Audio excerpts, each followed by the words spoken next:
Welcome to Off the Record Podcasts. Nalisi ya kopa na nyinyi kama kawa, kama dawa.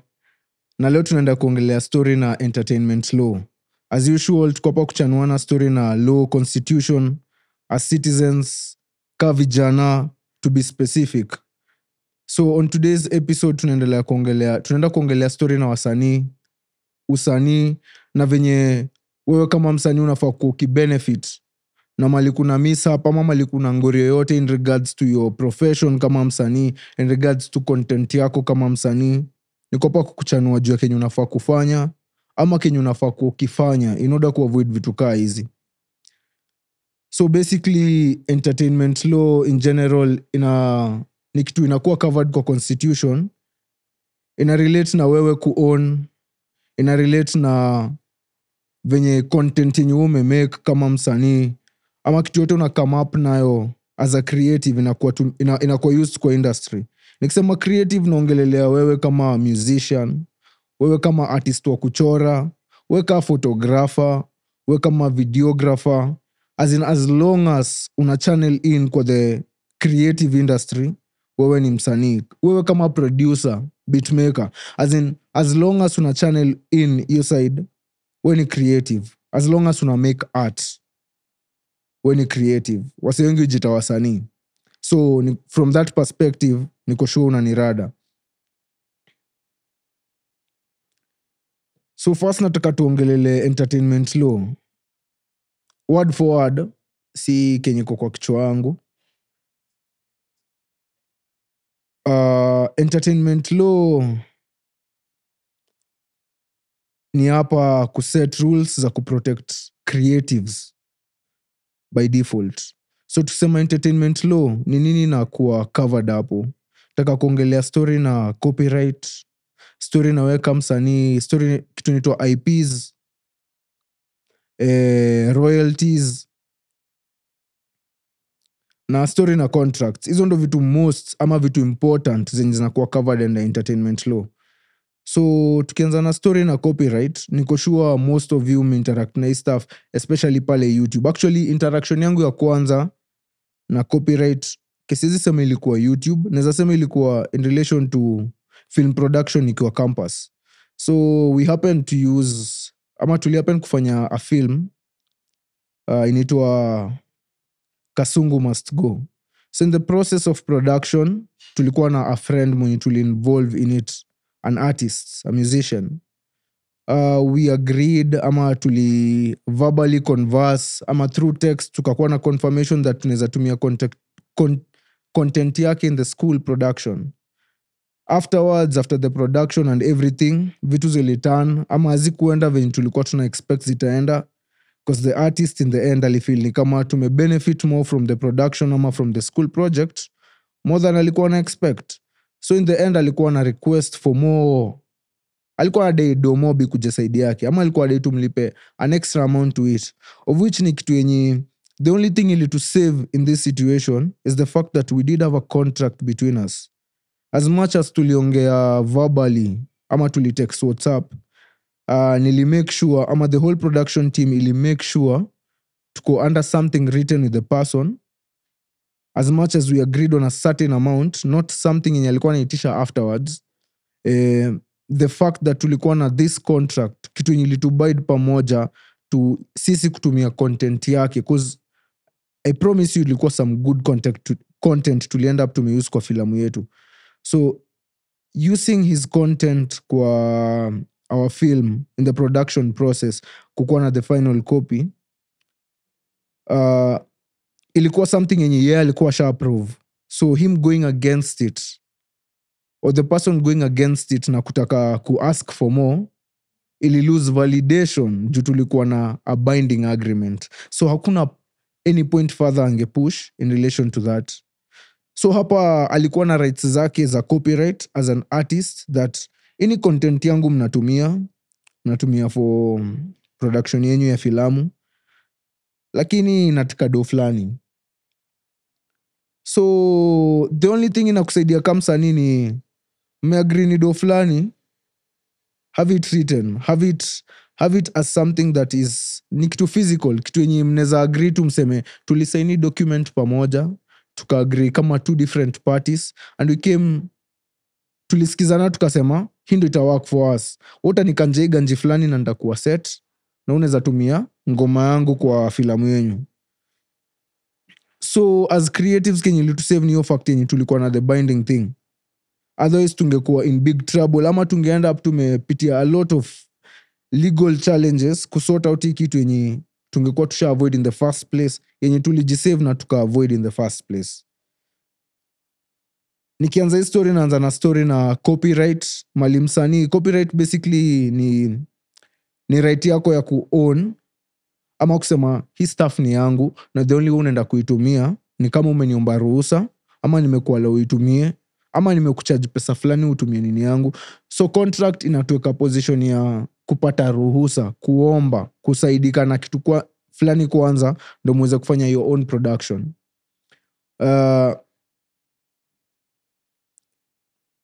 Tukiongelea in story na that, nilikuwa tukatu kuonesha that in relation to basically entertainment law, artists wanafaa kuwa make something out of it in the end of the whole process. It's all on how much you value ama how much make a content yenyu kukuwa worth of. So in this case, contracts ni kitu ya kwanza nilikuwa nimesema, na nimesema story na copyright. So for starters, copyright ni yo allowance ya ku-own na ku-allow mse kutumia content yako.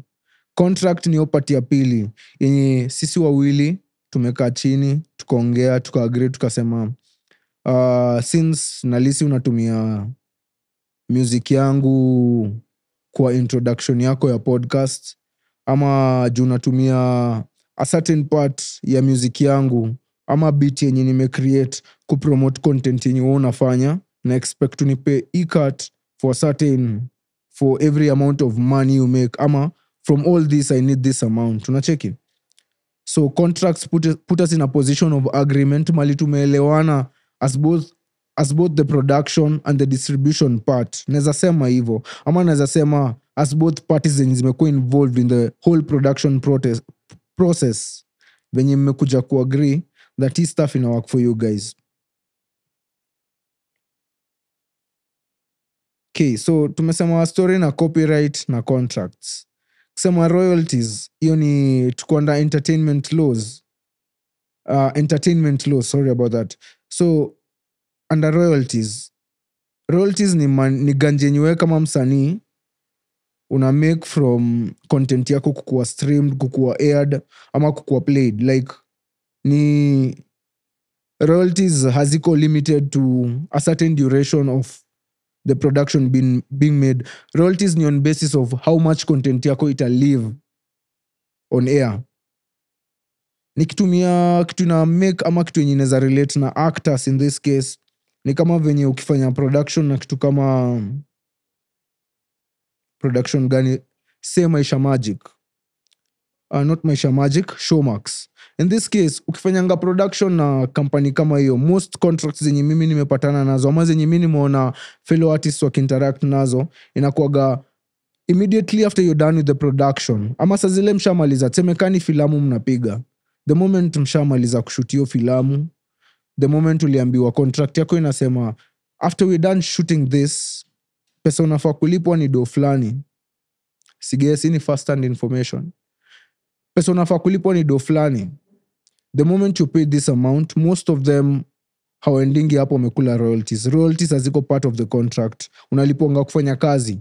You paid to be part of the project, ufanye production process, ukule ganji yako, story ishe, and then whatever the company makes out of the production afterwards, hiyo ni ganji yao. So hii kwangi illegal cause one, wewe kama actor before ingie kwa production, umesign contract tuka agree that pesa ndalipo ni ya hii, sikuli pesa ya royalties. Hiyo ni incentive wanakupatia before uanze job. Hiyo ni kitu wanakuambia forehand. So siwezi sema ni makosa yao, siwezi wa blame, ni agreement wamekam tu nayo na wasanii ama actors venye wanakulia. Unaona? So hiyo ni kitu moja happen. Na hiyo ni mimi kutry ku-explain ya royalties. That royalties ni pesa zenye unakula production ikiendelea ku make the amount. Like isha happen, isha exist continuously. Tuseme kama umeupload kitu yako YouTube, the moment iko YouTube, actually we'll talk more about this in the next episode. The moment content yako iko YouTube, kuna wase unapatanga ngoma zao within the years of production, ama ile time iliproduciwa, haikumake as much as ilimake say 10 years later. Mshesikia story ya Michael Jackson. Uni mse mwenye after amepass alimake so much more than the amount alimake akiwa living. Unaget? Like content yako ni living beyond generations. Waseusikiza reggae, mnajua Bob Marley. Enda uangalie venye mtu anananga kuangalia minutes streamed za artist pale panitwa aje Spotify. Unaangauni mse mwenye ukiongelea Bob Marley ni mse alipass way back. Lakini ukiongelea how constant content yake ama music ameproduce ina live within our generations, how much more money inaendelea ku-earn as much as hayuko in existence at the moment, ni domingi. Na hapo ndio mimi naongelea story na naongelea story na royalties. Yeah. Toka kwa royalties na kuja kwa the most important part. The only way unakuwa na royalty, the only way unasema una sign contract na msee yote, the only way unasema hii content yangu unaweza ipiga copyright ni juu ni intellectual property in the first place. Uli take part in its creation. Unai-own. As in, intellectual property ni tuseme tu ni kaji na ubabi ya kuita nini, inaitwaje? Ni kaji na ubabi ya kuita ma ideas zako na ma creations. Yani vitu umekama up nazo. Intellectual property ni kitu yenye umekama up nao kwa kichwa yako. Like, intellectual property neza sema ni idea umekama up nayo. Idea yako. So, hiyo ni kitu moja entertainment law ina protect. Na in this case neza sema intellectual property unaweza ongelea story ka venye producer neza kaa chini ya made na beat, like beat creation. Wasanii wanaradai part. Niko sure kama musician, one time at a point of creating your music ulika chini na producer, ukamwona akifanya the whole process ya ku-create the whole thing.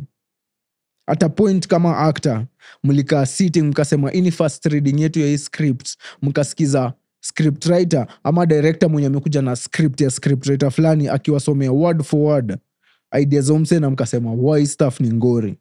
Hiyo ni stuff imetoka kwa kichwa mse. So intellectual property ni idea yako, kitu likama up nayo.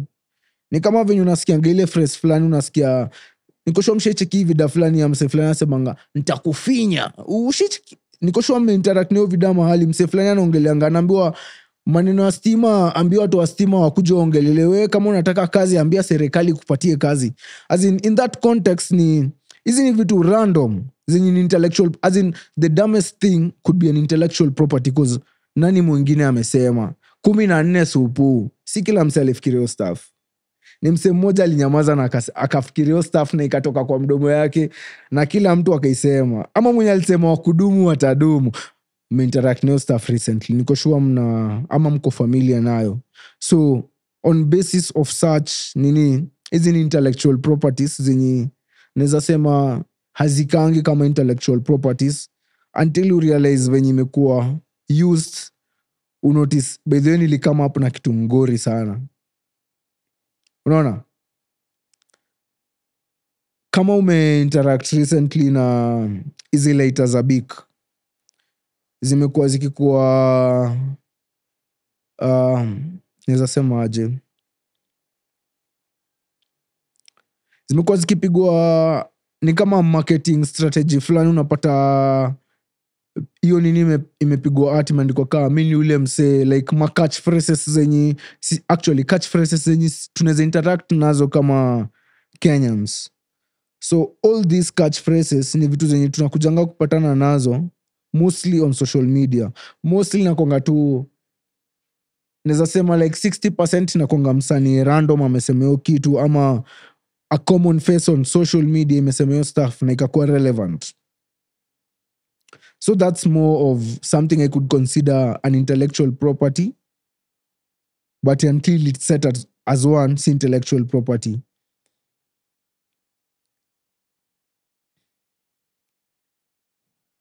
So kuingia kwa constitution na kenye basically constitution inatuambia na usanii, nenda article 11 ya constitution inatuambia ina recognize culture as the foundation of our nation. Inamaanisha music, art, drama, poetry, hizi si hobbies na ni part of who we are as Kenyans. Unacheki?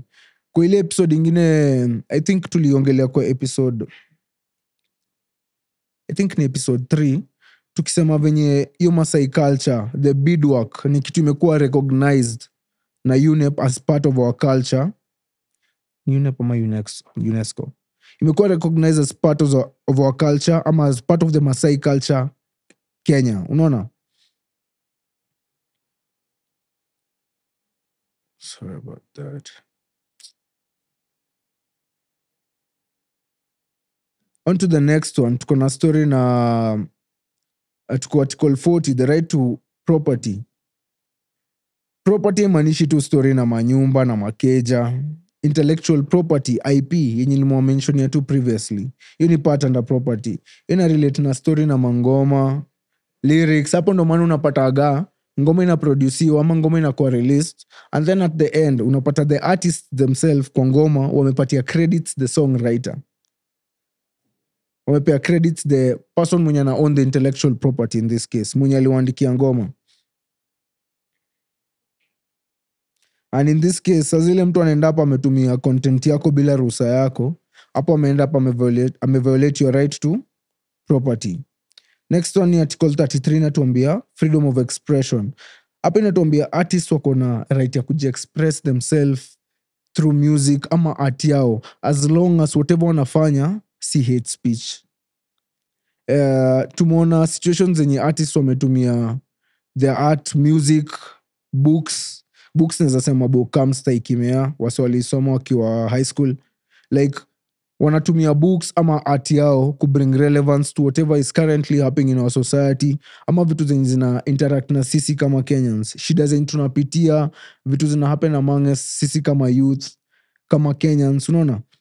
So criticizing the government is not wrong as long as you're on the right channel and not doing hate speech. Kuna hate speech na kuna opatia yenye una exercise your right of expression, yenye una express kinye actually ukaambiwa by the way ni nini unasema, utasema nilikuwa nasema hii na hii na hii na hii kifanyika. Wacheki?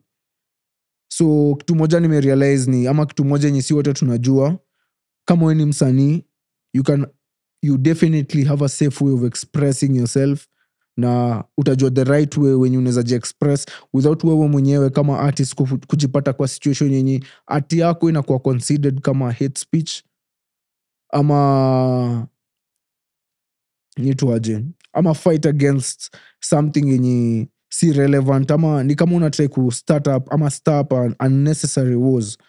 So as long as unatumia ama una exercise right in the right direction, utakuwa in the best place ya kuavoid such things.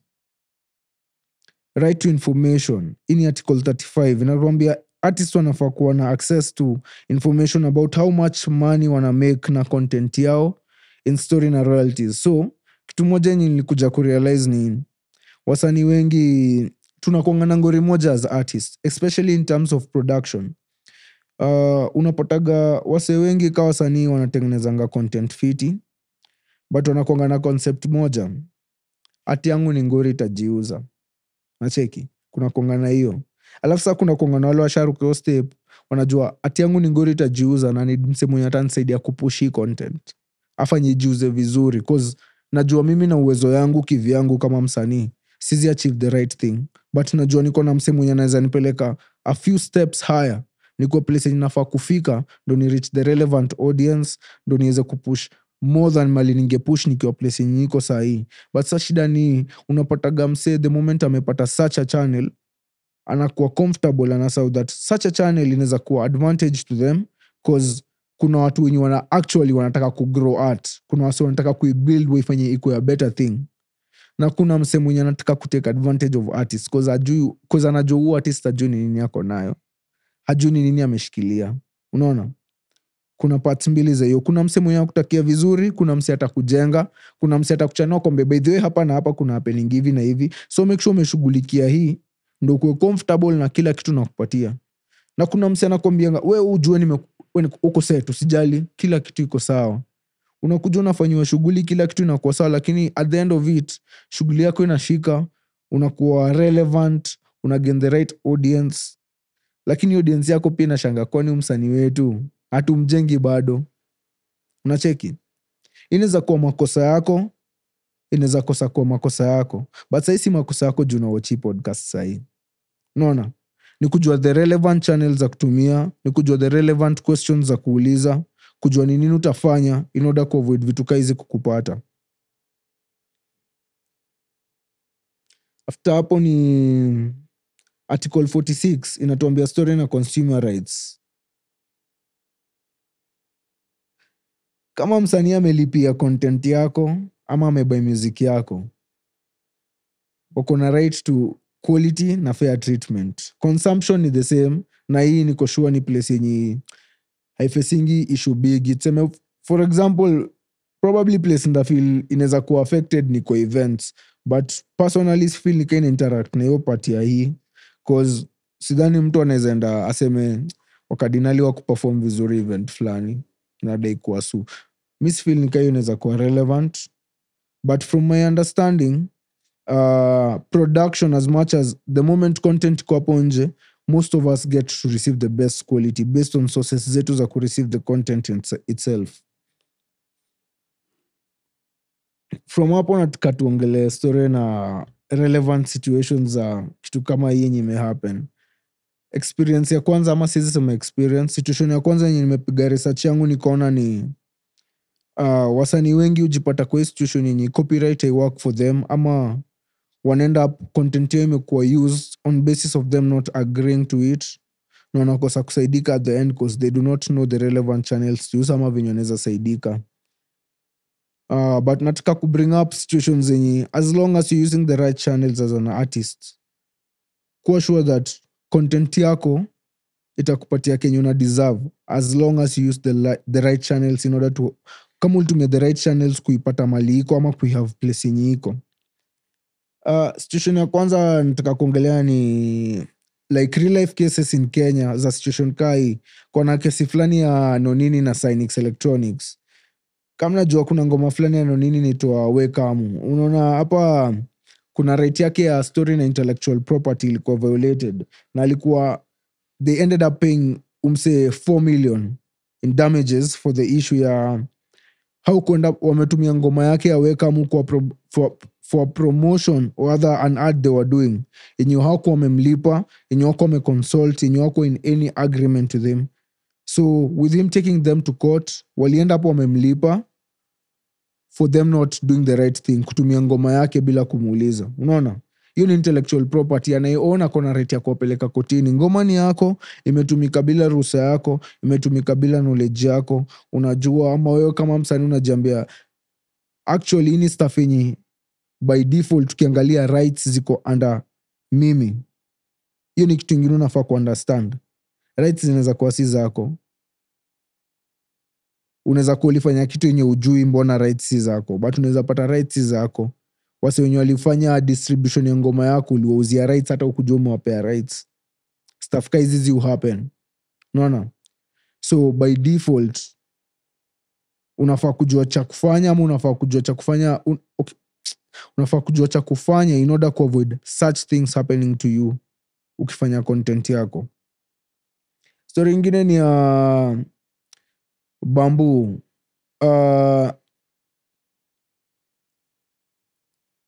Bamboo ni artist fulani wa Kenya wa hip hop mwenye aligo through the same thing ya ngoma yake kutumika for the royalties thing, ama ngoma yake kutumika for production ama kwa ma advertisements zingine bila kugain royalties. The Mushrooms, nakumbuka ile ngoma Jambo bwana, ingoma mmesikia kwa radio for the longest time, but interestingly hawa say wamekuwa in court also for the longest time about the same thing. about the same song being used on radio, being used on broadcasts without these guys getting the relevant being paid at all in relation to their music being used on the advertisements and not getting royalties kabisa. So ni kitu moja pia iliwaffect au kama wasanii. But then kama mimi nawambia hii story inamaanisha they went to court about it. So ni kitu inashughulikiwa ama ishashughulikiwa. Most relevant ama mnaweza relate nayo ni Nyashinski na Sedo. Hiyo ni story yenye pia nyinyi mlisikia, imekuwa open. Hiyo story yao ya promotion ya Techno yenye ilikuwa inafanya Sedo feel relevant kuambia Nyashinski anafaa kumlipa more in relation to pesa gain from that production, but then hangeweza cause in relation to that Nyashinski mwenyewe alikuwa akona rights to the production and not the producer, so Sedo had no right to ask for that. As long as you know how to play with your rights, unajua kujiweka in the right position kuavoid vitu kama hizi kukuhapenia. Story ya AJ na Diana Codes, Set It, a common song yenye tulikuja kusikia, they had an issue na kugawanya royalties. Ilikuwa ended at finally ilikuwa taken off Diana Codes page juu hizo mastory mingi na copyright and all, because they weren't able to agree on some things in relation to division of royalties, because hakuwa expect probably ngoma ita blow up. So AJ was like 10% ni kama ni pesa kidogo, unafaa kuniongezea pesa. So hii ni kitu ingine, as in wewe usha value art yako, kula kenye ushaipiga value, ama usha gain, kula gain yako. Ama history yote ukiangalia unajiambia nili agree to something yenye in favor, na since haikuwa written that take advantage, ina end up kuwa unfair kwa artists, cause ni stuff yenye tunaweza agree kama artists na make it better. Actually, worst part about it ni tupate sisi wenyewe kama artists versus artists. Hatuwezi kuwa tunakosana kama wasanii over such things. These are things we should be able to agree on na to avoid kutufanyikia. So hii ina matter kwa sababu wewe kama msanii unaweza make content na at the end of the day you won't make anything out of it. Kuna wasanii wengi mina personally, kuna wasanii wengi huko nje wamemake content yenye wanaweza jiambia but then nitengeneza hii ngoma, nitengeneza hii beat, nilikama up na hii stuff, but I didn't make a shilling out of it. But unajua as much as si makosa yako, ni makosa yako kiplani, because there's a better way you can work on this to avoid such a thing happening to you. Intellectual property yako kutumika vibaya, kuna the right channels kutumia in order to kusort his story out. Music yako kutumika kwa ads bila permission yako, wewe kusign contract bila kusoma, hiyo inakuwa ngori ya mayutu wengi. By the way, contract ipe time yako. Umeshinda kusoma na siku moja, isome na siku mbili. Dosi atakunyima hiyo time, atakuala uisome uelewe, atakuala umuulize swali unataka kumuuliza, cause hiyo ni agreement yenyu ndio muweze kupiga job. Unaona? So vitu hizo ni vitu important tu kufuata. Unaona? Constitution yenyewe inakuambia uko na right ya kuown art yako, uko na right ya kudemand transparency, na uko na right ya kuiprotect. So the moment umeiprotect, umeitisha transparency na umeiown, uko best. Unaona? So for that, nadai kuwashukuru sana for following up on Off the Record. This is episode 6. Niko glad mko hapa na mimi. On episode 7 tutakuwa tunaongelea na story na venye as much as constitution iko hapa kutusaidia kama wasanii kuprotect rights zetu kama artists. Mbona si kama wasanii tuna struggle financially, bado tuna sign madeals za ufala na bado tunakuwa exploited. Mbona upati pesa unafaa kukipata kama msanii, assuming hiyo ndio pesa assume unafaa kukipata based on effort yako, based on shughuli unapiga, based on venye unaona content yako ikimove. Mbona ufeel ukimake the same amount? Makosa ni wewe ama makosa ni production yako? So for that, thank you so much kwa kuwatch Off the Record episode 6. Have a lovely day. Tupatane episode 7 chanuane zaidi.